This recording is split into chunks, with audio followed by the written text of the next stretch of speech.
Hey, it's Eric McCoy again. It's December 21st. I want to wish everybody a Merry Christmas out there. We're coming up close to it. And I wanted to come on today and tell you a little bit about myself. I'd mentioned in the video that I did yesterday that I was going to tell a little bit about my story and where I came from and why I do what I do, both in the industry itself and the advocacy and the things that we're fighting for here, and kind of why I feel that we need to do this.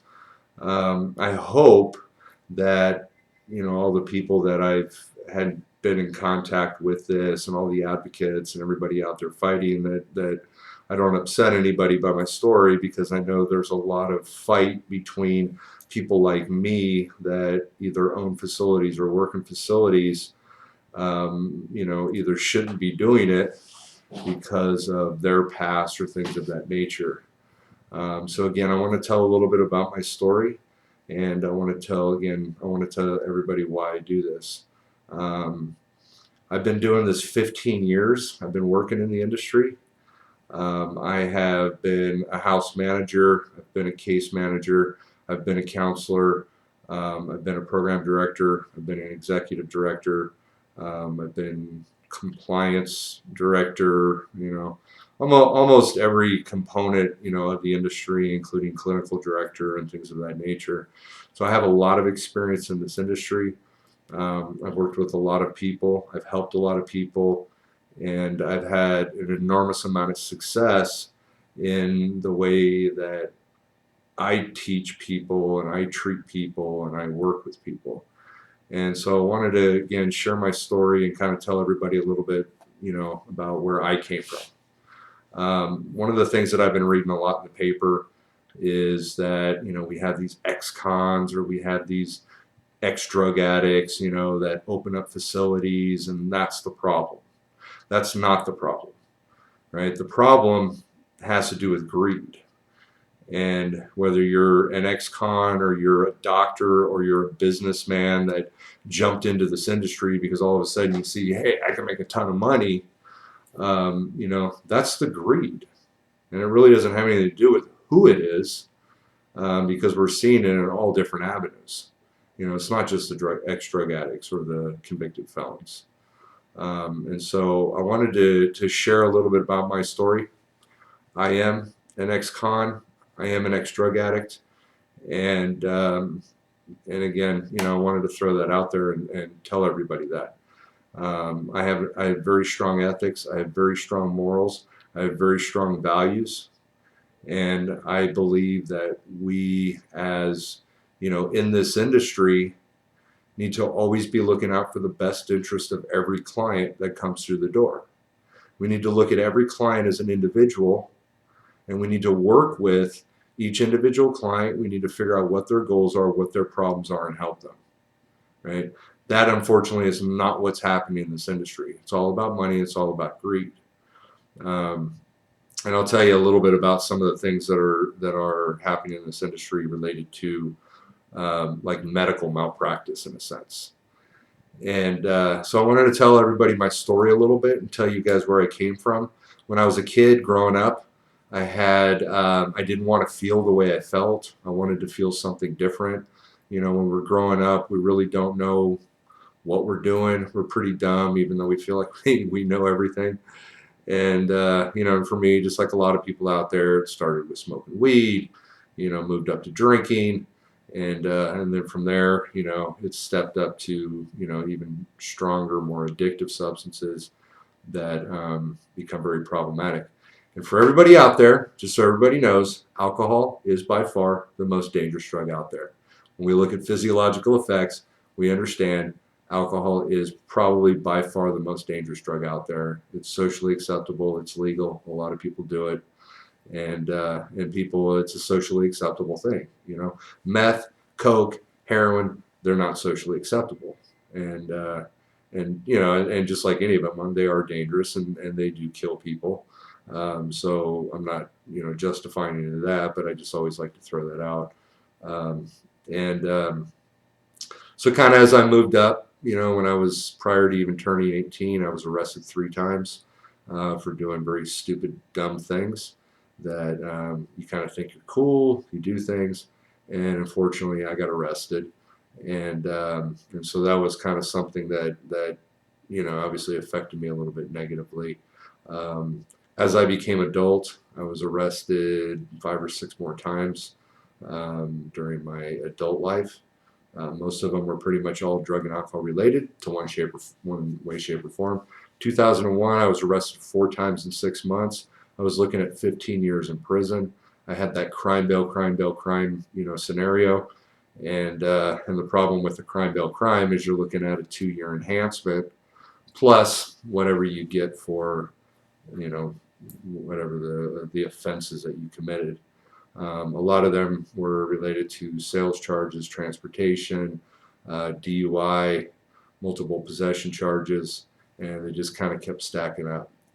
Um, Back then, unlike today, possessions were felonies and consequences were semi-severe compared to today. Now that they're misdemeanors, and that's kind of the scary thing. The scary thing today is that possession is a misdemeanor, so consequences criminally have gone away, and a lot of people know that, so people don't typically care as much anymore. Unfortunately, life consequences are getting worse. People are dying more and more every day, and we're just seeing these huge numbers. I kind of said before that, I think in last numbers I got was about 7 people die in this country every minute, from some form of drug or alcohol related overdose. And it's sad, and we do need to do something. We really need to look at that. And so in 2001, again, I was looking at 15 years. I did not get it, thank God. I had a judge that decided that he was going to give me a chance for whatever reason. I didn't really know the guy. He's just kind of looking at a face, he's looking at paperwork. But I did have a good attorney, and he helped, give me a sentence that was very fair. I honestly, I should have gotten a lot worse than I did. I did almost a year in custody. I was sentenced to a 6 months residential treatment program when I got out of custody, and then I did sign on a 7-year prison term. So if I violated my probation in any way, shape, or form, I was looking at 7 years in prison, which is basically what I would have been sentenced to. And I didn't want that. I didn't want to go to prison for 7 years. I did my time in custody, and one of the things that changed in me drastically was all of a sudden in 2002, while I was doing my custody time, I decided that I didn't want to live that life anymore. I wanted to do something different. I came up with this realization that no matter where you've been or what you've done, you can do anything you want with your life if you're willing to fight for it. And I believe that. And I've seen it over and over and over in people that I've worked with, friends of mine, and listening to their stories. 15 years ago in this industry, prior to insurance, everything was private pay. We had none of this UA stuff, fraud or any of that kind of stuff that was going on. It wasn't, until the Obamacare, kicked in that all of this stuff happened. So 15 years ago, people looked at us as recovering addicts that have been through this, that decided to go to school, that wanted to help people and teach people. They looked at us as it was powerful. It was amazing. People loved it, and I get sad when I see, all of these news articles, that talk about, these drug addicts or, that are opening up these rehabs and they're the problem. Again, they're not the problem. It's the greed, right? And so I wanted to kind of throw that out there a little bit. One of the things that I did, and probably the thing that helped me more than anything in life, was going to school. School was amazing. And I became an addiction counselor. I got certified through Katie. Decided to continue my education and continued on. I majored in psychology. I'm highly educated. I know the industry. I know the ins and outs of the industry. I've worked in every component of the industry. I've been case manager. I started as a house manager, became a counselor, became clinical director, became program director, became executive director of own programs, and and I have very strong ethical values, morals, and all of these things that I look at. Clients are the most important thing, in what we do. It's all about looking out for the best interest of the clients. And that's where things are failing today. Programs are not looking out for the best interest of their clients. And I'm going to talk a little bit about that in terms of medical malpractice and how that's playing out a little bit in what some facilities are doing. And school, like I said, was amazing, and I encourage everybody to go back to school. I wanted to mention really quick, the idea and what I actually studied. One of my favorite psychologists that I studied was Albert Ellis. Albert Ellis was kind of the creator of cognitive behavioral therapy. A lot of therapists use it. It's very powerful for people if it's done appropriately. He also came up with REBT, Rational Emotive Behavioral Therapy. And I wanted to throw this out there because one of the things that Albert Ellis talked about was the fact that it kind of had this ABCDE model, right? And he explored beliefs and irrational beliefs.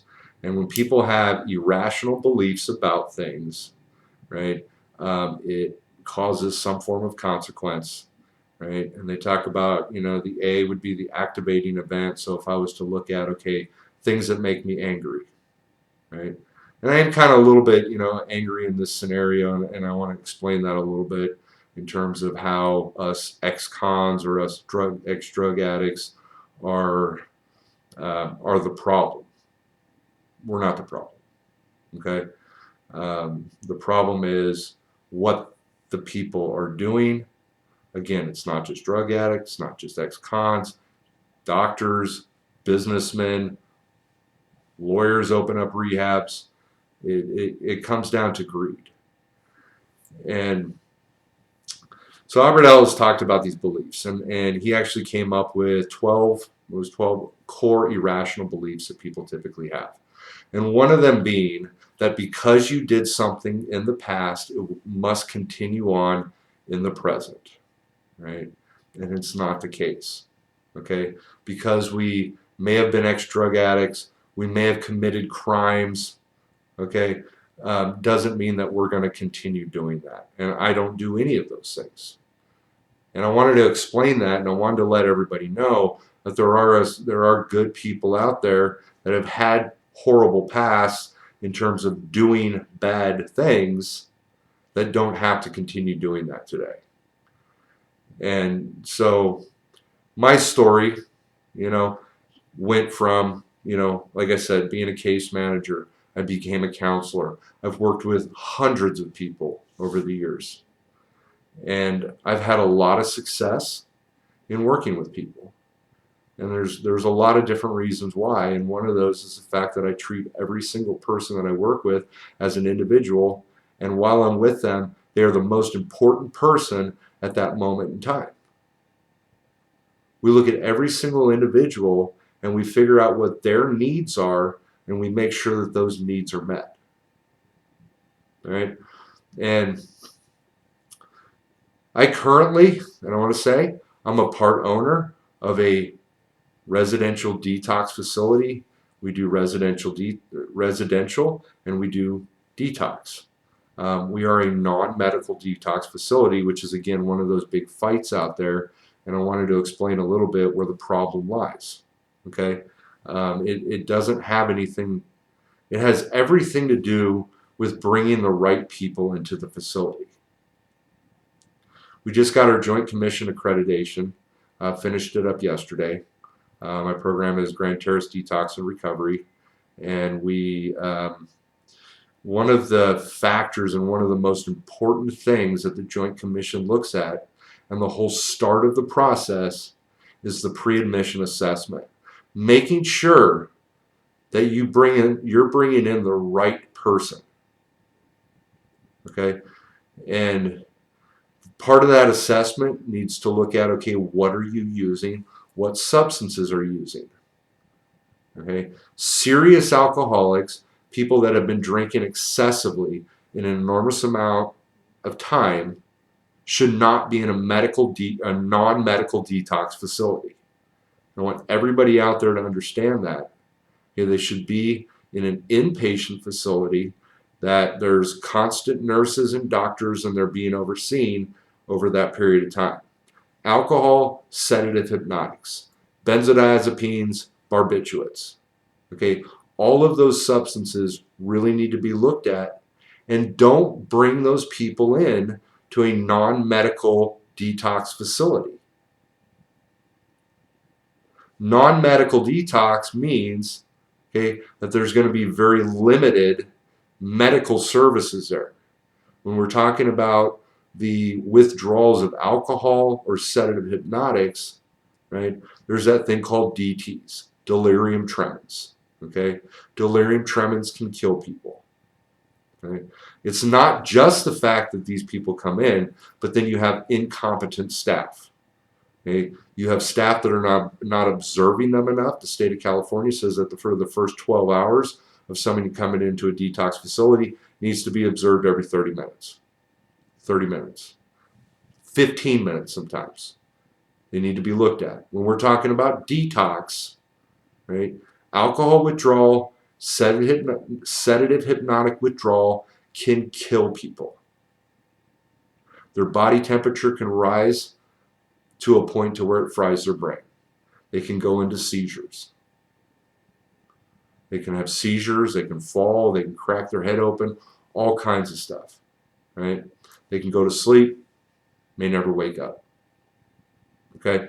So part of the process and the problem with a non-medical detox facility has to do with bringing the wrong people in and incompetent staff. That's the nutshell of it. Okay? Or medical malpractice, or doing things that are illegal, not giving them meds in time, not there's stories about detox facilities that buy massive quantities of medications online, so it's cheaper. Right? This is the problem. And I want everybody to hear this, because I think it's very, very important to know that there are some of us out there that do have a non-medical detox facility that do things right. Laziness kills. Okay, we have to really be careful when we're looking at other substances. Heroin withdrawal won't kill you; it'll make you want to die. Right? Cocaine, meth, some of these other substances, the withdrawal itself won't kill you. They may be more appropriate in a non-medical detox facility. So we have to be careful. We have to be careful. We have to know what they're doing, what they're drinking, how much they're drinking. We need to look at them when they come in. If you do an on-the-phone assessment and then you bring them in and you realize that, whoa, this person is messed up, way more than we can handle, or way more than is going to be safe for this individual, you need to get them to a hospital. You need to get them to an inpatient facility. You got to stop worrying about, oh, this person has the most supreme insurance policy, right? And we're going to keep them just because we're going to get paid big money. That's what kills. That's when I say rehab facilities kill people. And my story in this whole thing was, again, 15 years ago. Again, people looked at us that worked in this industry as a fantastic thing. We've been through it. We know what it is. We've done it. We're in recovery. Right? We know what works. And then we go to school. And then we learn all the book knowledge. Right? We've got the experiential knowledge. And then we have an opportunity to teach those things to the people that we work with. And my story went from, working for different facilities, moving up, became a clinical director, was a program director. I opened up a program in Anaheim years ago called Serenity Life Counseling. And our primary focus was alternative sentencing, and I loved it. And I love those clients. I love working with people that come out of prison or looking at a lot of prison. I've had a lot of opportunity over the years to work with a lot of judges, work with a lot of district attorneys and private attorneys and public defenders, and it was amazing. I had so many mentors in all different avenues. And, I think that, and I wanted to share this. I wanted to share my story because I want people out there to know that there are great ex-cons, that everybody talks about, or convicted felons that are doing very good things in this industry. And it saddens me when I kind of read these articles in the paper because it's not necessarily a problem. I got so many friends of mine that have done, spent half their life in prison that are out today that are doing wonderful, amazing things. I also know people that have spent half their life in prison that came out and then started doing horrible things again and are not doing good. We can change. Everybody that we work with, when they come in the door, I tell everybody, you can change. You can do this. You can do something different. And let's figure out what that looks like. I teach everybody, the motivation factor. Right? Everybody's motivated by one of two ways. Okay, the first way, which is everybody's motivated by moving away from some kind of painful experience in their life, and it's why everybody comes into rehab. That motivation will never last. And this is one of the reasons that I think the relapse level, was so high for so many years. It's changed a lot now because a lot of, we're starting to see now that people are coming into rehabs as jobs because they want to get paid. They're not going to change. But the people that really do want to change their life, they come in because they got arrested, or they come in because their wife left or their husband left or whatever, right? That motivation won't last. And I think I talked about this in another video. But what does last is when we motivate ourselves by moving towards something good or something better in our life. Right? We need to reach for something. Those people that make it, they have goals, they have dreams, they have a vision, they have passions in their life. They have something that excites them, something that moves them. They set goals, they achieve those goals, and then they set new goals. It's what I did in my life. In 2012, 2013, maybe it was 2014, was when all of this insurance stuff kicked in. I knew nothing about this. I knew nothing about insurance because we didn't do it. Rehabs didn't take insurance. Most policies didn't have substance abuse, coverage, in their insurance. And so I didn't know anything about this. And I think it was about 2014 maybe that all this stuff started kicking in. And I worked at different facilities. I worked at a facility where it was justified. I can honestly say that I was a part of the problem, at some point in time, and it was because of ignorance. I didn't really know. People were talking about, oh yeah, we set them on insurance, we pay their premiums because we want to help them. They don't have any money. So there was this justification that was made.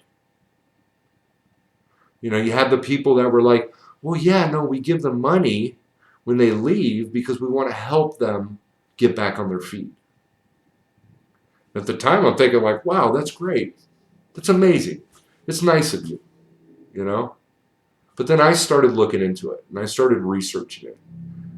And I started looking into the insurance, how the stuff worked, and started realizing that, rehabs cannot buy policies.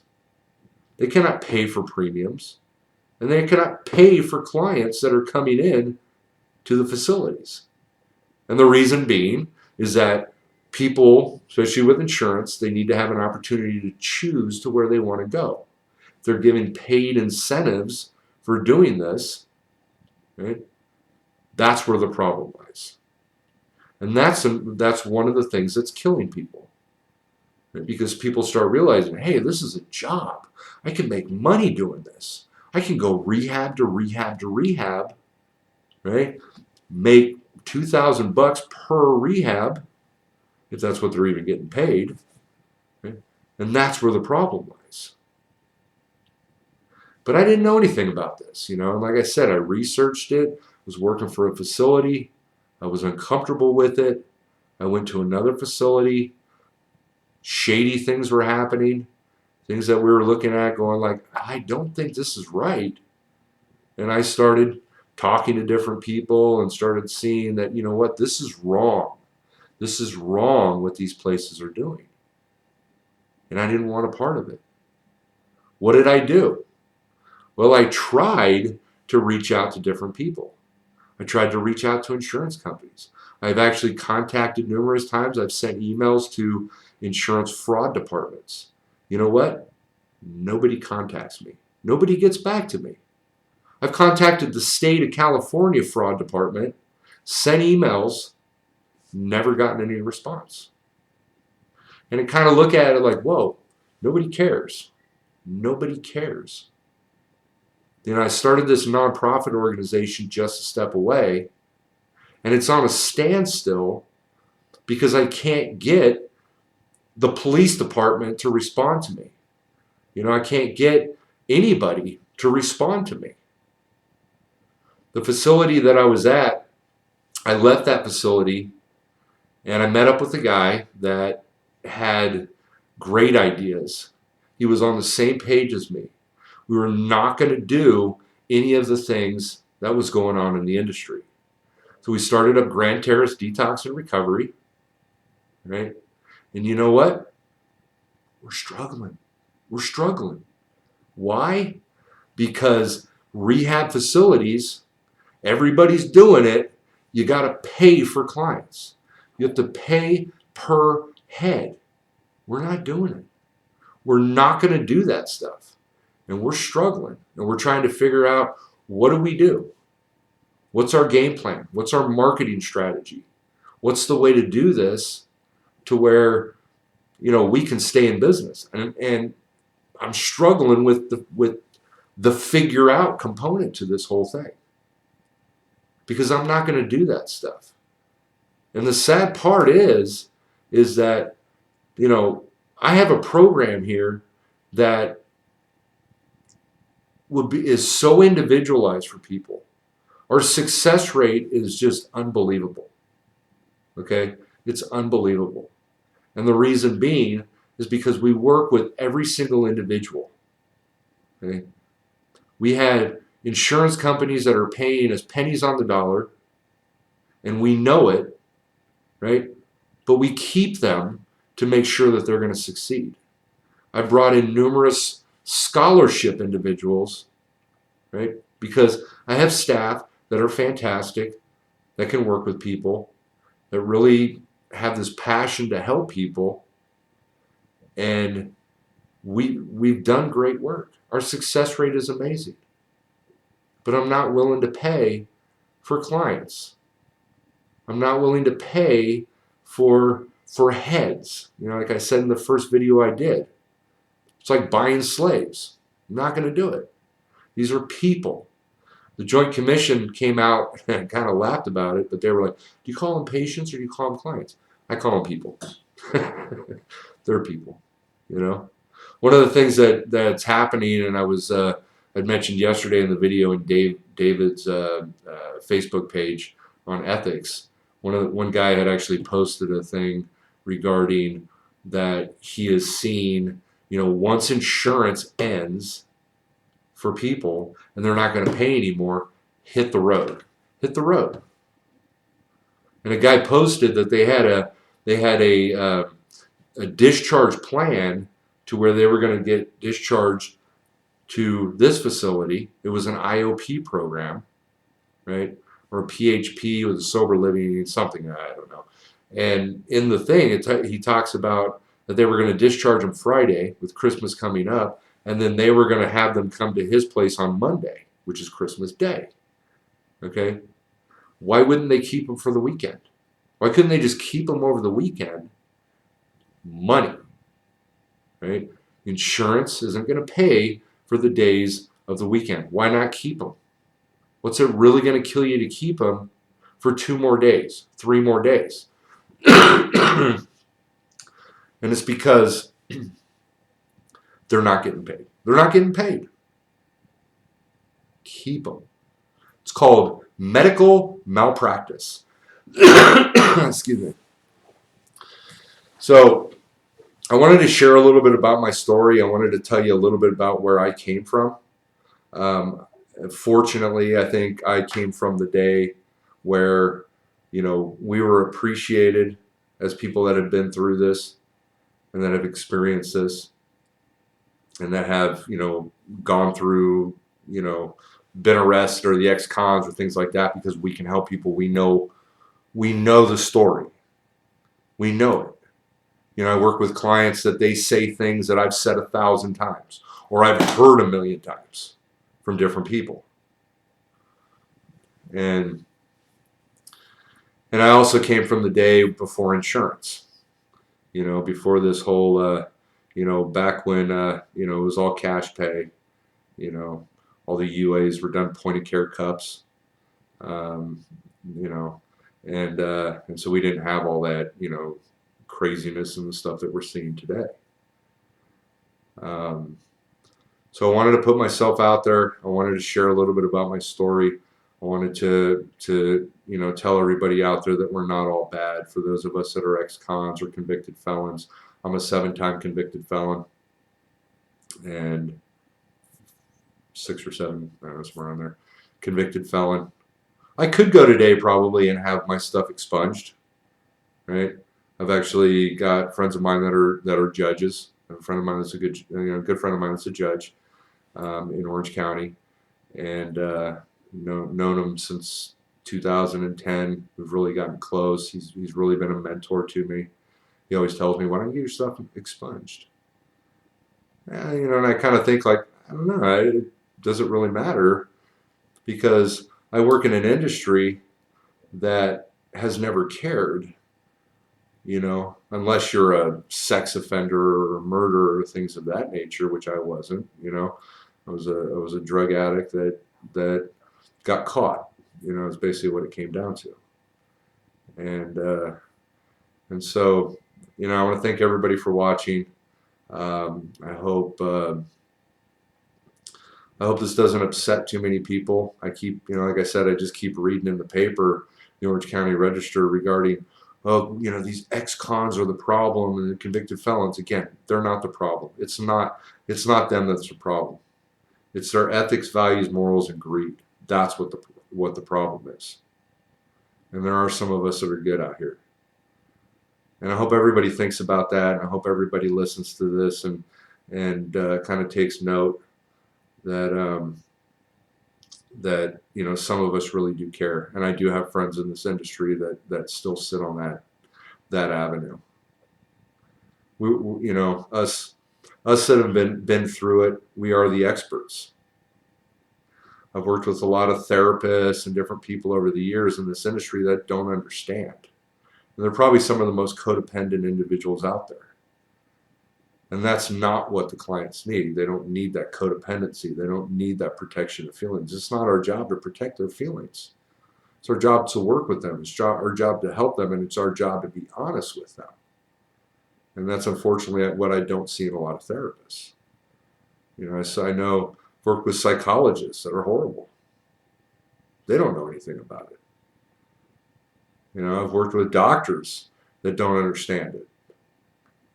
And those of us that have been through it, do understand it. And we're not all stupid people. I'm highly educated. I understand every avenue and component to this industry. And I know what works. And I know how to help people. And I know how to work with people. So thank you everybody for watching. I know that I might have been a little forceful in this kind of stuff, but I just wanted to share my story, and I wanted everybody to know that I really want to fight this. I really want to fight this. I want to get this, and I want to save people. I want to save people. Rehabs need to look at the client first. On that discharging medical malpractice avenue, if you're going to take a client in, you need to keep the client until they're ready to go. You accept a client, you need to make sure that they're ready to go when they're ready to go. And you may lose a few days on insurance. If you're not willing to do that, close up shop, because that's medical malpractice. Thank you for listening.